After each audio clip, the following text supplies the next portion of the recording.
지난 본문을 보면 주님께서 한 가나안 여인에게 모질고 뻣뻣하게 대하신 것처럼 보입니다. 그토록 많은 사람들을 고쳐주셨는데 왜 유독 이 여인에게만 까다롭게 구셨을까? 여인은 주인의 상에서 떨어지는 부스러기를 기다리는 주인의 개처럼 주님의 발 앞에 납작 엎드려 겸손히 주의 은혜를 구합니다. 겉으로 보면 여인이 비참하게 보이고 또 주님은 갑질을 하고 있는 완고한 사람처럼 그려질 수 있습니다. 그런데 실은 그게 아니라는 거죠. 그녀는 비굴하게 엎드린 것이 아니라 엄마 품속으로 파고드는 어린아이처럼 집요하게 그리고 깊숙이 주님 품 안으로 들어가고 있었어요. 주님은 냉정히 그녀를 내치는 것 같으나 실은 여인의 보석 같은 믿음을 하나하나씩 드러내고 계셨던 것이죠. 예수님의 선하심과 능력을 절대적으로 확신하며 결코 뒤로 물러서지 않는 여인의 믿음이 빛나는 순간이었습니다. 여러분, 이 여인의 믿음이 빛나게 하는 기도가 무엇이었을까요? 이 여인의 오늘이 있게 한 위대한 기도의 내용은 무엇이었을까요? 우리가 지난번에 살펴본 대로 그녀의 기도는, 간절한 기도는 이것이었어요. 주님, 나를 불쌍히 여겨 주옵소서. 주여 나를 불쌍히 여겨 주옵소서. 얼핏 듣기에는 처량하게 들리는 이 기도문에는 강력한 호소의 내용이 담겨 있습니다. 지난 시간에 여기에 어떤 의미가 있다고 말씀드렸습니까? 첫째는 나는 불쌍한 사람으로서 당신의 도움이 절대적으로 필요한 존재입니다 라는 겸손의 고백이 담겨 있어요. 두 번째는 당신은 나를 도우실 수 있는 유일한 능력자입니다 라는 믿음의 고백이 담겨 있어요. 세 번째는 당신인 나를 도울 책임자요. 당신은 나의 주님입니다. 내가 주님이 아니고서는, 당신이 아니고서는 누구에게 그 부탁을 하겠습니까? 라고 하는 강력한 호소입니다. 네 번째는 당신은 분명히 나를 돕기를 원하실 겁니다. 당신은 나를 고치시기 원하시는 선한 분입니다. 라는 확신의 고백이 그 안에 있었던 것이에요. 그게 바로 주여 나를 불쌍히 여기소서라는 이 기도 안에 담겨있는 내용이죠. 주님은 이 호소에 친절히 응답하시고 그리고 여인의 소원을 들어주십니다. 그러나 주의 긍휼과 자비가 거기서 멈추지 않고 오늘 본문을 통해서 계속 그 긍휼과 자비의 대상이 확대되는 것을 마태는 우리에게 보여주고 있습니다. 주님은 어떤 분이신가? 우리를 불쌍히 여기시는 분이시다. 이게 성경이 우리에게 말해주는 예수님의 모습이에요. 여러분, 이게 얼마나 큰 은혜인지 몰라요. 주님이 우리를 괘씸히 여기셨으면 우리는 못 삽니다. 예배 못 나옵니다. 우리 기도가 막힙니다. 여러분, 어떤 의욕을 가지고 주님 앞에 나오겠어요? 주님이 우리를 불쌍히, 괘씸하게 여기지 않고 불쌍하게 여기시는 거. 너 일주일 동안 그렇게 살다가 여기 와서 이렇게 고백하면 내가 기쁠 줄 알아? 만약에 하나님이 이런 마음으로 우리를 받아주시면 우리가 어떻게 주님 앞에 나오겠어요? 우리 주님은 어떤 분이십니까? 불쌍히 여기시는 분이다 라고 성경은 말하고 있어요. 22절에 한 가나안 여인이 주여 나를 불쌍히 여기소서라고 호소를 하는데 마치 그 호소에 응답이라도 하시는 것처럼 예수님은 32절에 뭐라고 고백하십니까? 내가 무리를 불쌍히 여기노라. 불쌍히 여기소서라고 얘기하는데 불과 그 몇 절 이후에 예수님이 내가 무리를 불쌍히 여기노라 라고 말씀하신다는 거예요. 주님은 한 이방 여인을 불쌍히 여기실 뿐 아니라 온갖 병든 자들, 그리고 배가 고파서 이 줄인 배로 말씀을 듣고 있는 모든 영혼들과 모든 육체를 불쌍히 여기셨다고 말씀하십니다. 사랑하는 성도 여러분, 모든 강물에는 그 물의 근원이 있듯이 모든 은혜에는 근원이 있어요. 그 근원은 무엇입니까? 이 모든 은혜의 근원은 주님이 우리를 긍휼히 여기신다는 사실이에요. 오늘 본문에서 그 마음이 세 가지로 나타나는데요. 첫째는 주님이 모든 사람을 다 맞이해 주십니다. 긍휼히 여기시는 주님께서 사람들을 다 받아주세요. 그리고 두 번째는요, 그들의 사정을 알아주십니다. 사람은 사정을 몰라요. 제자들은 몰라줘요. 그런데 이 예수님은 그 사정을 다 알아주세요. 그리고 마지막 세 번째는요, 우리를 불쌍히 여기시는 그분이 우리를 고치시고 먹이시는 일들을 행하십니다. 여러분, 오늘 우리 말씀이 선포될 때 우리를 맞이해 주시고 우리의 사정을 알아주시고 우리를 고치시고 우리를 먹이시는 주님의 은혜가 저와 여러분 가운데 흘러넘치기를 주의 이름 축복합니다. 오늘 본문 29절 31절 함께 읽겠습니다. 29절입니다. 시작. 예수께서 거기서 떠나사 갈릴리 호숫가에 이르러 산에 올라가 거기 앉으시니 큰 무리가 다리 저는 사람과 장애인과 맹인과 말 못하는 사람과 기타 여럿을 데리고 와서 예수의 발 앞에 앉힘에 고쳐 주시니 말 못하는 사람이 말하고 장애인이 온전하게 되고 다리 저는 사람이 걸으며 맹인이 보는 것을 무리가 보고 놀랍게 여겨 이스라엘의 하나님께 영광을 돌리니라. 마태는 오늘도 큰 무리가 예수님께 나왔다고 기록하고 있어요. 마가복음에는요 이렇게 기록합니다. 그 무렵에 또 큰 무리가 있어라고 기록하고 있어요. 여기서 또라는 말이 첨가되어 있어요. 그러니까 한 번이 아니라는 것이죠. 우리가 기억하기도 산에서 예수님이 팔복을 선포할 때도 큰 무리가 예수님께 나와왔고요. 그리고 또 지난번에 우리가 빈들의 기적을 설교할 때 그때 예수님이 오병이의 기적을 할 때도 큰 무리가 감당할 수 없는 무리가 따랐어요. 그런데 이제 또 큰 무리가 따랐다고 기록하고 있습니다. 사실은 제가 오늘 이 설교 본문을 정하면서 고민했어요. 이걸 해야 되나 말아야 되나. 새로운 내용이 없어요. 예수님이 다 고치셨다는 내용 그 전에도 선포됐고, 여러분 7병 4,000명을 먹이셨지만 5,000명을 먹이신 더 큰 기적은 앞에 선포되었고, 이 내용을 설교하고 지나가야 되나 생략해야 되나 고민했어요. 근데 여러분, 하나님의 말씀은 이유 없이 반복하는 말씀이 없는 줄로 믿습니다. 그럼 반복에는요 메시지가 있어요. 성경은 계속해서 뭘 보여주냐면 예수님께 무리들이 나오고 또 나오는 모습을 계속해서 보여준다는 거예요. 많은 사람들이 계속해서 주님께 나왔더라라는 이 한마디에 다 담길 수 있는 내용인데도 불구하고 큰 무리가 나오고 고침받고 나오고 고침받고 나오고 고침받는 이야기가 계속해서 복음서 내용 가운데 반복되고 있다는 사실이에요. 제가 이 성경에서의 반복이 어떤 중요한 메시지를 갖고 있다는 사실을 언제 깨달았냐면 민수기를 큐티할 때예요. 여러분, 민수기를 보면 김민숙, 이민숙 말고요. 민수기. 민수기를 읽으면요 좀 이렇게 읽기 힘든 부분이 있어요. 그냥 반복되는 부분들이 참 많아요. 특별히 민수기 7장에는요 89절까지 있는데 정말 한 글자도 안 틀리고 그 지파 이름과 그리고 그 리더 이름만 빼고 한 글자도 안 틀리고 12번을 반복하는 본문이 나와요.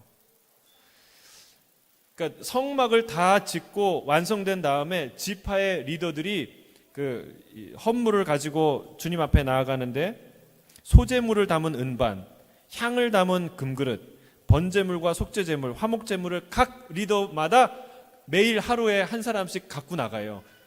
12일 동안.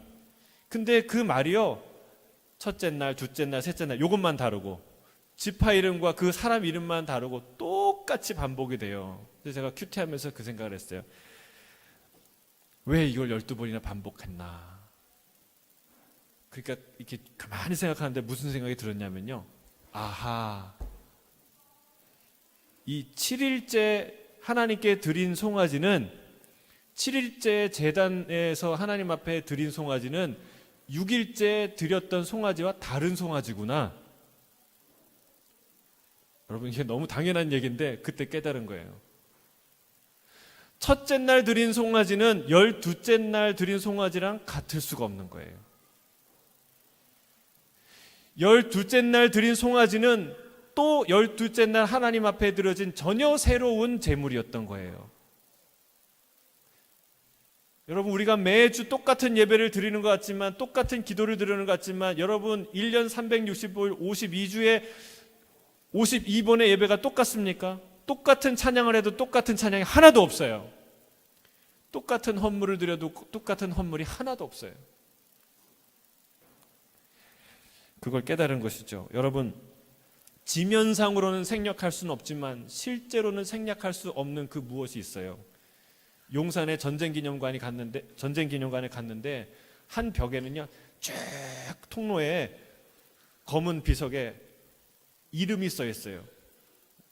6.25에 우리나라와 민족을 위해서 죽었던 사람들의 이름이 하나하나 기록되어 있어요. 여러분, 누구 외에 몇 명이 죽었더라 하면은 그 안에 다 담길 수 있는 이야기지만, 그러나 그 안에 생략할 수 없는 그 어떤 그 무엇이 있다는 거예요. 성경은요, 그걸 보여주고 있어요. 성막이 드디어 이스라엘 가운데 하나님이 거하시는 성막이 완성되고, 그 거룩한 성막 앞에 성도들이 기쁨으로 나가는 그 장면을 천천히 중계하고 있는 거예요. 한 지파 한 지파 하루 이틀 사흘 나흘 12일을 중계하고 있는 거예요. 자, 이 마태는요, 계속해서 주님이 많은 무리들이 주님 앞에서 나오고 있는 것을 기록하고 있는데, 그것은 왜 반복합니까? 여러분, 수많은 이곳 저곳 그곳, 유대인뿐만 아니라 예루살렘뿐만이 아니라 갈릴리 이 지방뿐만이 아니라 시돈과 이방 지역에서도 하나님을 향해서, 예수님을 향해서 많은 사람이 나오고 또 나오고 또 나오고 있다는 것을 지금 생중계하고 있다는 사실이에요. 여러분, 마태복음 4장 16절에 예수님의 등장을 이렇게 선언한 바가 있습니다. 함께 같이 읽겠습니다. 시작. 흑암에 앉은 백성이 큰 빛을 보았고 사망의 땅과 그늘에 앉은 자들에게 빛이 비추었도다 하였느니라. 흑암을 더듬어 희망을 찾던 자들에게 빛이 발견되었어요. 그러자 그들이 빛 가운데로 주님 앞으로 나오기 시작합니다. 한 사람, 또 한 사람, 그리고 또 한 사람이 나올 때마다 소리가 들려요. 무슨 소리입니까? 사슬이 끊어지는 소리. 결박과 억압의 사슬, 절망과 죽음과 질병의 사슬이 끊어지는 소리가 들리는 거예요. 주님은 그들을 다 받아주십니다. 한 사람도 빠짐없이 다 웰컴하시고 받아주세요. 주님이 뭐라고 얘기합니까? 내게로 오는 자는 내가 결코 내어 쫓지 아니하리라. 요한복음 6장 37절이에요. 함께 읽겠습니다. 시작. 아버지께서 내게 주시는 자는 다 내게로 올 것이요 내게 오는 자는 내가 결코 내쫓지 아니하리라. 설마 나 같은 사람도? 여러분, 설마는 없어요. 인간에게는 설마가 있어요. 그러나 하나님에게는 설마가 없어요. 하나님이 누구든지라고 얘기하면 진짜 누구든지, 하나님이 다라고 얘기하면 진짜 다인 거예요. 주님은 누구든지 당신에게 오는 자를 환영하고 맞이하고 내어쫓지 않는 분이심을 믿습니다. 주님이요, 사람 많은 곳에 일부러 찾아가지 않으셨어요. 물론 몇 번은 일부러 가셨어요. 명절에 예루살렘에 올라가야 되니까 많은 사람들이 모이는 곳에 가시기도 했어요. 그러나 대부분 예수님이 한적한 곳에 계셨습니다. 갈릴리 변두리에, 그리고 산에, 오늘 본문처럼, 그리고 들녘에 빈들에 주님이 계셨어요. 근데 그 예수님이 계신 곳으로 사람들이 계속해서 자꾸만 찾아왔다는 거예요. 오늘 본문은 주님께서 그들 하나하나를 맞이하시고 만지시고 그리고 치유하시는 장면을 보여주고 있습니다. 사람들이 쉬지 않고 다가오는 것은 쉬운 일일까요? 피곤한 일일까요? 제가 지난 2주 동안 남목사님 의전을 담당했는데 많은 사람들을 만나시더라고요. 많은 사람들을 만나는 거 쉬운 일일까요? 힘든 일일까요? 힘든 일. 이민선 목사님은 너무 오랜만에 만나서 하루에 저한테 그래, 오늘 29명을 만났습니다.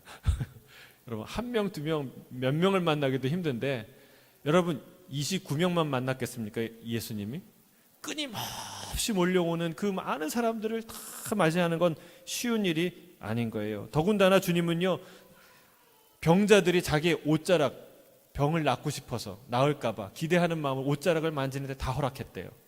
여러분 누가 계속 나한테 찾아오는 것도 힘들지만 내 옷을 만지고 나를 터치하는 건 더 신경 쓰이는 일입니다. 피곤한 일이에요. 근데 주님은 다 그것을 허락합니다. 거침없이 자신에게 다가오는 것들을 허락하시는데요. 여러분 우리는 다른 사람에게 이런 방식으로 나를 허락하지 않아요. 그러나 딱 한 존재에게는 이렇게 허락해요. 누굽니까? 우리의 자녀들이에요. 우리의 자녀들은 거침없이 우리의 방문을 두드리지도 않고 확 엽니다. 그냥 막 쳐들어 들어오죠. 사정을 봐주지 않습니다. 어떨 때는 참 양심도 없다 이런 생각이 들 정도로 아무렇지도 않게 사생활을 방해합니다. 그런데 어떻습니까? 아주 예외적인 상황이 아니고서는 그거를 다 허락합니다. 왜요? 사랑하니까. 언제든 오라는 거야. 얘가 밤에 잠이 안 오는구나. 천둥이 쳐서 무섭구나. 잠에 깼는데 무서운 생각이 드는구나. 여러분, 뭔 사정이 있구나. 그게 부모의 마음이에요. 여러분, 주님은 우리를 사랑하시는 줄 믿습니다. 주님은 당신 안으로 불쑥 들어오는 우리를 허락하세요. 그렇게 오기를 원하세요. 항상 기도하라는 말이 너 기도 안 하고 뭐해? 라고 야단치는 말이 아니에요. 주님의 초청이에요. 언제든 와. 안방에 언제든, 너 잠 안 들면 언제든 와. 무섭거든 언제든 와. 힘들면 언제든 와. 여러분 그런 초청이에요. 주님이 안방으로 언제든 오라는 거예요. 여러분 그렇게 이 말씀은 얼마나 우리에게 아름다운 말씀인지 몰라요. 내가 너를 만날 준비를 항상 하고 있다는 거예요. 나는 너를 항상 웰컴하고 항상 사랑하고 항상 보고 싶다는 거예요. 할렐루야. 그게 항상 기도하라는 거예요. 내가 오늘 기도도 안 하고 주의 말씀을 안 지켰네? 이게 아니라는 거예요. 주님은 우리를 그렇게 당신의 품속으로 초대하시는 분인 줄로 믿습니다. 불쌍히 여기는 마음은 사람을 따뜻하게 맞이하는 태도입니다. 주님은 자신에게 나온 백성들을 따뜻하게 맞이하시죠. 여러분 우리는 하나님과 다투는 사람인지는 모르지만 존재인지는 모르지만 하나님은 우리와 다투는 분이 아니에요. 하나님은 우리를 너그러이 생각하시는 분이에요. 여러분 그래서 이 마음을 우리가 품어야 될 줄로 믿습니다. 왜 그런 줄 아세요? 예수님을 만나러 왔다가 제자들이 쫓아내면 예수님 못 만나거든요. 여러분 교회에 예수님 만나러 왔다가 먼저 와 있는 사람, 예수님의 제자들이라는 사람들 때문에 또 예수님 못 만나고 그냥 가는 사람이 덜어 있을 수가 있다는 거예요. 우리가 불쌍히 여기는 이 주인의 마음, 예수님의 마음을 갖지 않으면 그런 일들이 이번 주에 오늘에도 일어날 수 있다는 거예요. 저는 이 예수님의 불쌍히 여기는 마음이 저와 여러분에게 임하기를 주의 이름으로 축복합니다. 제자의 임무는 예수님을 지켜드리는 게 아닙니다. 예수님이 우리를 지켜요. 예수님이 예수님 스스로를 못 지키시겠습니까? 예수님을 우리가 지키는 거 아니에요. 여러분 착각하면 우리가 교회 지키는 게 아니라 교회가 여러분을 지켜요. 예수님이 여러분을 지켜요. 우리의 역할은 뭐예요? 끊임없이 여기에 찾아오는 사람들 예수님께 데려가는 거예요. 예수님께 연결시키려 드리는 거예요. 예수님을 만나게 하는 거예요. 그게 우리가 할 일이에요. 여러분 예수님을 찾아온 사람을 자기가 붙들거나 자기가 돌려보내거나 내 사람으로 만드는 거 그거 안 된다는 것입니다. 여러분 우리도 서로를 불쌍히 여기는 마음을 갖기를 주의 이름 축복합니다. 서로를 불쌍히 여겨야 그 일을 할 수 있어요. 그 불쌍한 사람 주님께 데려가야 사는구나. 그래서 계속해서 주님께 데려갈 수 있는 거예요. 불쌍히 여겨야 문전박대 안 하고 불쌍히 여겨야 그들을 웰컴하고 환영하고 불쌍히 여겨야 주님께 그 이름을 날마다 부르며 소개할 수 있는 거예요. 그게 중보기도예요. 여러분 주님께 그 사람의 사정을 소개하는 거 아닙니까? 그분께 그 사람을 데려다가 주님 앞에 내려다 놓는 거 아닙니까? 그게 중보예요. 불쌍한 마음이 없으면 그 일 할 수 없다는 거예요. 저는 주의 이름으로 축복합니다. 부단히 사람들과 주님을 연결시키는 거룩한 중매쟁이가 되기를 주의 이름 축복합니다. 아멘. 얼마나 아름다운 일이에요. 주님과 사람들을 연결시키는 일. 우리가 기억해야 될 게 있어요. 이 사람들이 누구 때문에 누구를 향해 나옵니까? 예수 그리스도예요. 예수님을 만나러 이 사람들이 나온다는 거예요. 사랑하는 성도 여러분, 오늘 누구 앞에 나오셨습니까? 누구 때문에 나오셨습니까? 누구 눈도장 찍으러 나오셨습니까? 뭘 보러 나오셨습니까? 여러분, 그거 아니라는 것이죠. 사람들에게 보이려고 나왔다면 잘못 나온 거예요. 예수님 아닌 것, 다른 것을 보고 듣고자 나왔다면 그것도 최선이 아닙니다. 오늘 우리가 이 자리에 나오는 단 하나의 목적이 있다면 그것은 예수님을 만나는 거예요. 예수님 앞으로 나아가는 것이죠. 또한 그들을 주님의 마음으로 환영하며 주님께 사람들을 인도하는 거예요. 주님을 만나고자 나온 모든 사람들은 반드시 주님을 만나게 될 줄로 믿습니다. 주님이 그들을 기다리셨고 주님이 그들을 부르셨기 때문에 그렇습니다. 오늘 본문 32절 같이 읽도록 하겠습니다. 시작. 예수께서 제자들을 불러 이르시되 내가 무리를 불쌍히 여기노라. 그들이 나와 함께 있은지 이미 사흘임에 먹을 것이 없도다. 길에서 기진할까 하여 굶겨 보내지 못하겠노라. 두 번째는요, 첫 번째는 주님이 사람들을 웰컴하셨다는 거예요. 다 맞이해 주셨다. 두 번째는 주님은, 우리를 불쌍히 여기시는 주님은 우리의 사정을 알아주시는 분이라는 거예요. 지난주 우리 교회 특별 집회처럼 사흘 동안 아주 은혜로운 집회가 진행되었어요. 환자들이 고침을 받고 앉은뱅이가 일어서고 귀머거리가 말을 듣고 눈이 열리고 이런 놀라운, 귀신이 떠나가고 이런 일들이 일어났어요. 천국의 복음이 선포되자 사람들에게 꿈과 비전과 환상이 열리고 성령의 충만한 시간들이 되었어요. 근데 문제가 한 가지 있습니다. 먹을 양식이 떨어졌다는 거예요. 여러분, 우리는 감사해야 될 줄로 믿습니다. 여러분, 우리 시대가 얼마나 좋아진 시대입니까? 먹을 것이 없어서 집회를 중단해야 되는 시대가 아니지 않습니까? 먹을 거 없으면 마트 가서 사오면 되고, 예? 얼마든지 배달시키면 되고. 근데 여러분, 이 당시에는 그렇지 않다는 거예요. 이 당시에는 마트도 레스토랑도 배달도 없었던 시대예요. 해마다 여러분, 우리 한국의 부흥사를 살펴보면요, 거기에 이런 표현이 나와요. 해마다 부흥 집회와 사경회를 하는데요, 수백 리에 떨어져 있는 사람들이 그 부흥 집회를 참여하는데 뭘 갖고 오냐면 자기 먹을 양식을 지게에 지고 머리에 이고 이렇게 모였다는 그런 기록을 찾아볼 수가 있어요. 예수님 당시에도 마찬가지였어요. 자신이 먹을 양식을 싸가지고 와서 성회에 참여한 거죠. 그런데 그 양식이 다 떨어진 겁니다. 어떤 사람은요, 오병이어 이 칠병이어의 기적을 보면서 예수님이 감명 깊은 얘기를 하니까 숨겨놓던 양식을 다 꺼내놨다. 그래서 그게 오병이어 기적이다 라고 얘기하는, 참 어처구니 없는 해석을 하는 분들이 계시는데 그건 정말 아전인수예요. 성경을 자기식대로 해석하는 거예요. 어리석은 거예요. 이 성경은, 마태는 분명히 얘기하는데 사흘이라는 기간 동안에 그 양식이 다 떨어졌다는 것을 분명하게 기록하고 있어요. 여러분, 배가 고프면은 시키지 않아도 다 집에 돌아가야 되지 않습니까? 그런데 다 집에 돌아가지 않고 계속 말씀을 듣고 있다는 거예요. 무슨 일이 일어납니까? 무슨 일이 일어난 겁니까? 사람들은 배가 고파도 집에 돌아가지 않았어요. 왜냐하면 놀라운 은혜가 쏟아지는 현장이었기 때문에 집에 가고 싶지 않은 거예요. 주님은 이 사람들이 허기진 상태로 돌아가다가 길에서 쓰러질 것을 걱정하셨습니다. 이게 무슨 일입니까? 마치 비행기가 기지로 돌아올 수 있는 연료를 남겨놓고 여행하고 다시 돌아와야 되는데, 기지로 돌아갈 그 연료가 떨어진 상태에서도 계속 킵고잉 하고 있는 상황이에요. 여러분, 영화 덩케르크라는 영화를 보면 이런 상황이 나와요. 영국군 전투기가 덩케르크에 고립된 영국군을 지원하기에 출격을 했는데 도보 해협을 지나고 있어요. 거기서 이 영국군이 이 퇴각을 해야 되는데 배를 배에 사람을 태워서 퇴각하고 있는데 그 당시에 압도적인 군사력을 갖고 있는 독일군이요, 그 배를 다 침몰시키는 거예요. 그 배에 수천 명의 군인이 탔는데 그걸 지키지 않으면 영국군이 괴멸되는 거예요.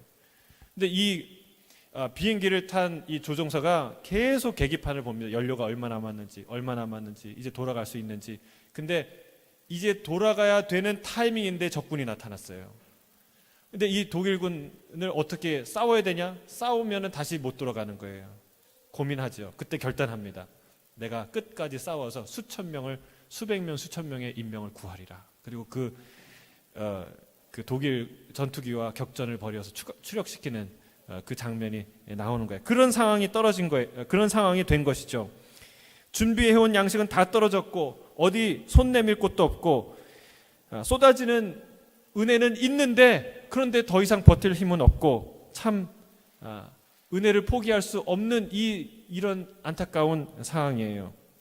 그들도 절박한 심령으로 이 시간을 지나가고 있었죠. 예수님이 아니고서는 이런 은혜를 어디서 누릴 수 있습니까? 없어요. 쏟아지는 은혜, 이 자리를 피할 수는 없고 그리고 견딜 힘은 없고, 주님은 그들의 사정을 다 아셨습니다. 집으로 돌아갈 수 없는 상황도 아셨고, 돌아가면 문제가 해결이 안 되죠. 누가 치유합니까? 누가 내 마음과 인생과 육신을 치유합니까? 누가 그 복음을 전해줄 수 있습니까? 없죠. 그러나 더 이상 여기에 머물 수도 없는 이 두 가지 사정을 다 주님이 아셨다는 사실이에요. 뒤로 물러설 수도 없고 앞으로 나갈 수도 없는 상황이에요. 시작은 했는데 포기할 수도 없고 앞으로 나가자니 능력이 내게 부족하고, 이런 사정입니다. 주님은 그런 사정을 다 알아주셨다는 사실이에요. 제자들은 몰랐어요. 제자들은 뭐라고 얘기합니까? 주님이 이들을 굶겨 보내지 못하겠다 말씀하시니까 뭐라고 얘기합니까? 예수님, 이 광야에서 우리가 어떻게 이 큰 무리를 배불릴 만큼 양식을 얻을 수가 있겠습니까? 이런 얘기를 하죠. 여러분, 우리는 종종 우리가 우리 사정을 다 더 잘한다, 가장 잘한다는 생각을 할 때가 있어요. 근데 그건 착각이라는 거예요. 여러분, 우리의 사정을 잘 하시는 분은 내가 아니라 우리 주님이신 줄로 믿습니다. 여러분, 잠언에 이런 말이 있습니다.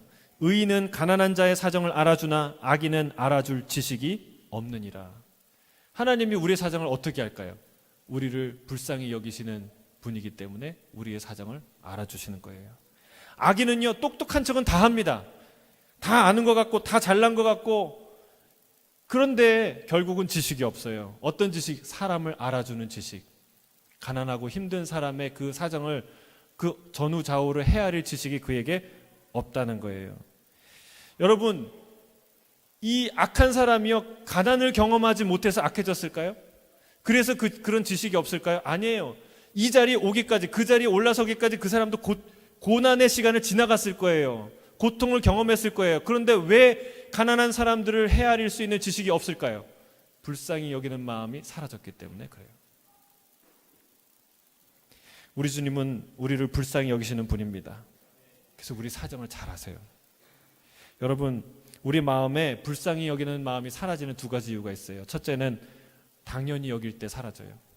둘째는 그 상황을 외면할 때 사라집니다. 주님은 저들의 배고픔을 당연하게 여기지 않았어요. 내 설교를 들으려면 이 집회에 참여하려면 그 정도 헌신은 해야지, 그 정도 수고는 해야지, 이렇게 생각하지 않으셨어요. 여러분, 또한 주님은 저들의 배고픔을 외면하지 않았습니다. 여러분, 예수님도 밥을 못 드셨을까요? 드셨을까요? 제가 생각하기에는 예수님은 밥을 드셨을 것 같아요. 왜냐하면 아무리 가난한 교회도요, 그 부흥의 강사 섬기는 그 음식은 항상 지극정성으로 준비하기 마련이에요.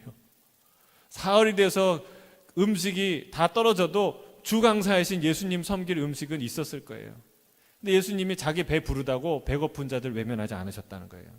그들의 사정을 나 모른다 하지 않으셨다는 거예요. 그들의 배고픔에 눈을 가리지 않으셨습니다. 눈을 감고 외면하면 불쌍히 여기는 마음이 사라지게 되어 있죠.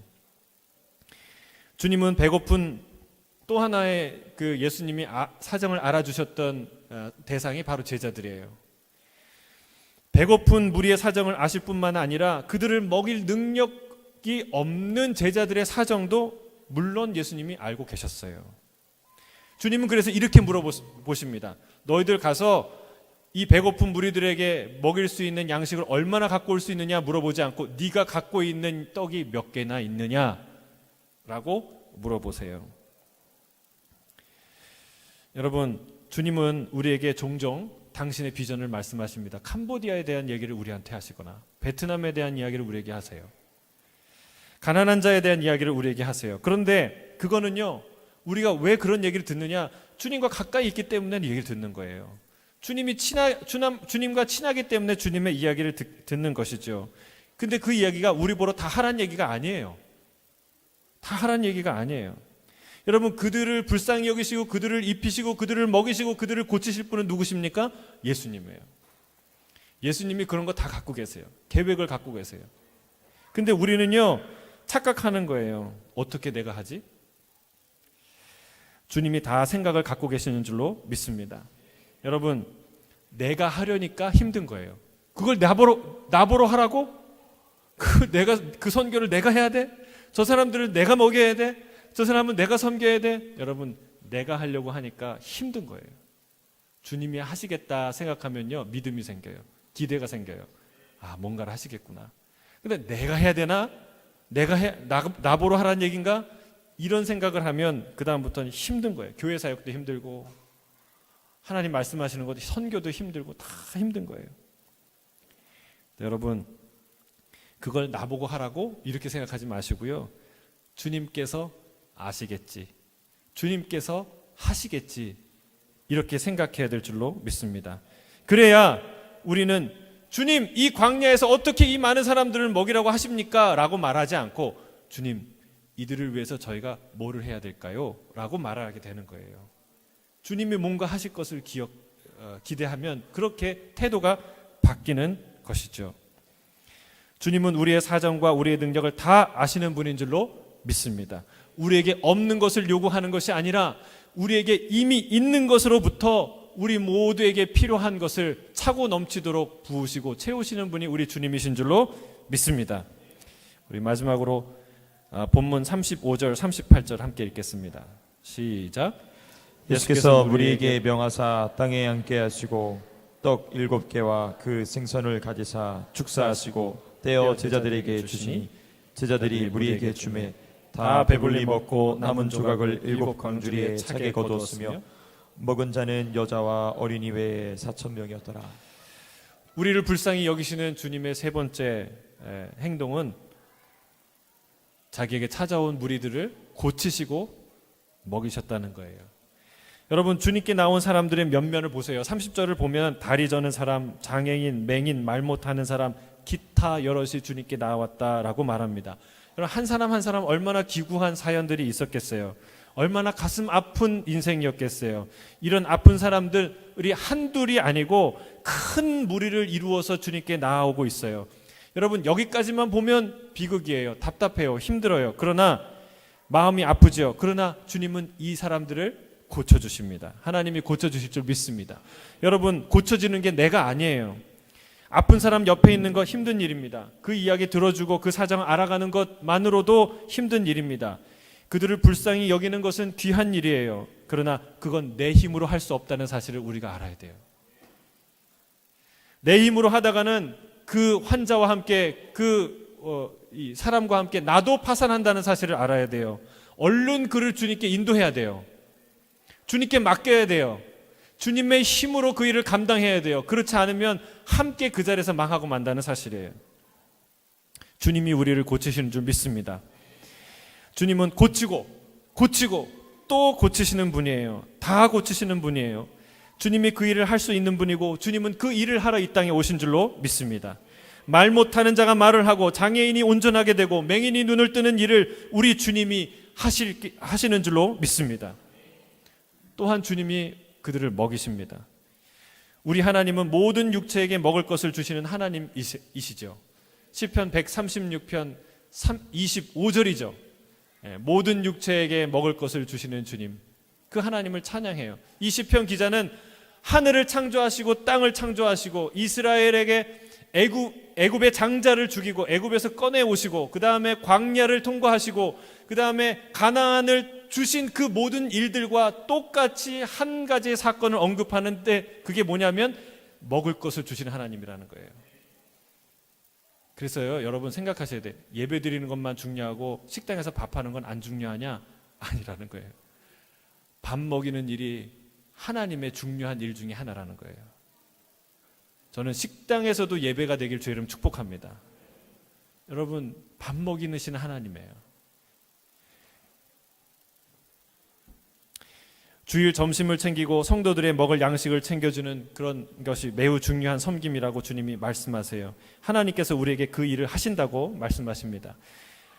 말씀을 맺습니다. 만나와 메추라기 사건을 왜 우리에게 이스라엘에게 허락하셨나요? 5병이어도 충분한데 왜 7병의 기적을 또 우리에게 베푸시는가요? 거기에는 메시지가 있어요. 무슨 메시지예요? 하나님은 우리를 먹이시는 분이라는 사실이에요. 내가 내 능력으로 먹고 사는 것 같았는데 그게 아닌 거예요. 내가 내 능력이 없어서 내일부터 굶을 것 같은데 그게 아니라는 거예요. 너를 먹이고 너를 입히는 존재가 있는데 그것은 나다.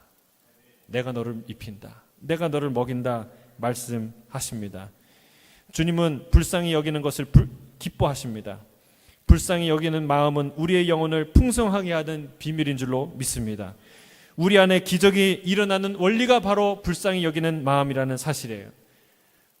아내와 남편이 서로 불쌍히 여기기를 축복합니다. 그러면 더 사랑하게 돼요. 우리의 자녀를 불쌍하게 여기기를 주의 이름 축복합니다. 그러면 더 챙기고 싶은 마음이 생기게 돼요. 성도를 불쌍히 여기기를 주의 이름 축복합니다. 그러면 이 공동체 가운데 은혜가 넘치게 될 줄로 믿습니다. 세상을 불쌍히 여기는 순간 그때부터 이 세상에는 기적이 존재하기 시작하는 것입니다.